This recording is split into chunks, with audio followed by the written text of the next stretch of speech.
கொடியை வந்து ஏற்றிருக்காரு. அவர் தாக்கு பிடிப்பாரா தமிழ்நாட்டில்? நான் எண்ணி பார்த்து விஜய் அவர்களுக்கு விஜயகாந்த் வந்தவரை எல்லாம் ஓடணும். அந்த கட்சி எங்க இருக்குன்னு தெரியல. அதுக்கப்புறம் கமலஹாசன் எங்க இருக்கிறாரே தெரியல. கமலஹாசன் தொகுதிக்கு 10,000 ஓட்டு வாங்கினாங்க, அதோட காரணம் வைபவ பிரசாத் கட்சியாளருக்கு கொண்டு தொகுதிக்கு 10,000 ஓட்டு வாங்கினார். அவருக்கு நம்மளோட கூட்டணி இருக்கிறார். சீமான் ஒருத்தர் தான் இன்னைக்கு அவருடைய அந்த குழுக்கு பேச்சா, அந்த கவர்ச்சி பேச்சா வாட்ஸ்அப்ல பேஸ்புக்ல இன்னைக்கு போய் எடுத்து ஓட்டுகளை பெற்றுக் கொண்டிருக்கிறார்.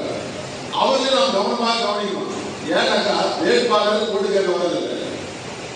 அந்த நாம் தமிழர் கட்சியில வேட்பாளரை பார்க்கவே முடியாது, ஓட்டே கேட்கறது இல்லை. அதே போல அந்த கட்சிக்காரரும் ஓட்டு கேட்கறது கிடையாது. ஆனா எங்க இருக்கிறான்னு தெரியல. ஊருக்கு 50 பேர் 40 பேர் ஓட்டு போறான். எப்படி போறான், எதை பார்த்து போறான்னு தெரியல. எதை பார்த்து போறான்னு தெரியல. அவர் ஆட்சியில் சாதிச்சாரா,